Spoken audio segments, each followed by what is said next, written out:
Hi hello friends, இன்றைக்கி இந்த வீடியோவில் நம்ம என்ன பார்க்க போகிறோன்னா, நடிகை தமன்னா வந்து வெளியிட்டிருக்கிற ஃபோட்டோ ஷூட்டில் அவங்க ரொம்ப லீனாக இருக்கிறத பார்த்து ஃபேன்ஸ்லாம் ரொம்ப அதிர்ச்சியாகி என்ன கேட்டிருக்காங்கன்னா, என்ன தமன்னாக்கு ஆச்சு, தமன்னாக்கு ஏதாவது பிரச்சனையா அப்படின்னு சொல்லிட்டு கேட்டிருக்காங்க.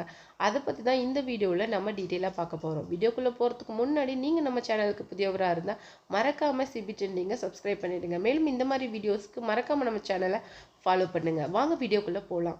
நடிகை தமன்னா அப்படிங்கிறவங்க வந்து ரொம்ப 16லேயே தன்னுடைய லைஃப்பை ஸ்டார்ட் பண்ணி நடித்த நடிகைன்னு சொல்லலாம். அவங்க அயன் படம், அதுக்கு முன்னாடி நிறைய படத்தில் இருந்து ஸ்டார்ட் பண்ணிட்டு வந்திருக்காங்க. அதுக்கப்புறமேலு அவங்க என்ன பண்ணியிருக்காங்க, இப்போ ரீசெண்ட் டைம்ஸில் நடித்த மூவிஸில் எல்லாமே ஒரு பாடலுக்கு நடனம் ஆடுறத ரொம்ப இதாக ட்ரெண்ட் செட்டாக வச்சுட்டு இருந்தாங்க. இப்போ அவங்க என்ன பண்ணியிருக்காங்கன்னா, நடத்தின ஃபோட்டோ ஷூட்டில் ரொம்ப லீனாக இருக்காங்க. தமன்னா பார்க்கவே ரொம்ப அதிசயமாக இருக்குது. 40 இயர்ஸை கடந்த தமன்னா இவ்வளோ லீனாக இவ்வளோ க்ரூமிங்காக இருக்கிறத பார்க்க ரொம்ப ஆச்சரியமாக இருக்குது அப்படின்னு சொல்லிட்டு ஃபேன்ஸ் சொல்லியிருக்காங்க. எப்போ மேரேஜ் அப்படின்னு சொல்லிட்டு கேட்ட ஃபேன்ஸ் வந்து இப்போ எப்படி இவ்வளோ லீனாக இன்னும் இவ்வளோ யங்காக இருக்கீங்க அப்படின்னு சொல்லிட்டு கேட்க ஆரம்பிச்சிட்டாங்க. அவங்க ஏற்கனவே தன்னை எக்ஸ் பாய் ஃப்ரெண்டை விட்டுட்டு இப்போ வந்து மறுபடியும் சிங்கிள் ஆகிட்டாங்க.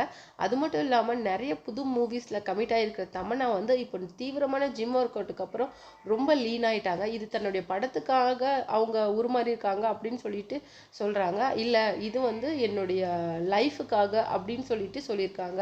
அவங்க நிறைய யோகா அதுக்கப்புறமேலு ஜிம் ப்ராக்டிஸில் இருக்காங்க. லைஃப்பில் வந்து நம்ம மன அமைதி வந்து ரொம்ப முக்கியம். அது மட்டும் இல்லாமல் நம்ம ஹெல்த்தும் ரொம்ப முக்கியம் அப்படின்னு சொல்லிட்டு சமந்தா வந்து ஒரு ட்வீட் பண்ணியிருக்காங்க. நீங்கள் இந்த வீடியோ பற்றி என்ன நினைக்கிறீங்க அப்படிங்கிறத மறக்காமல் நம்ம கீழே இருக்கிற கமெண்ட் பாக்ஸில் சொல்லிவிடுங்க.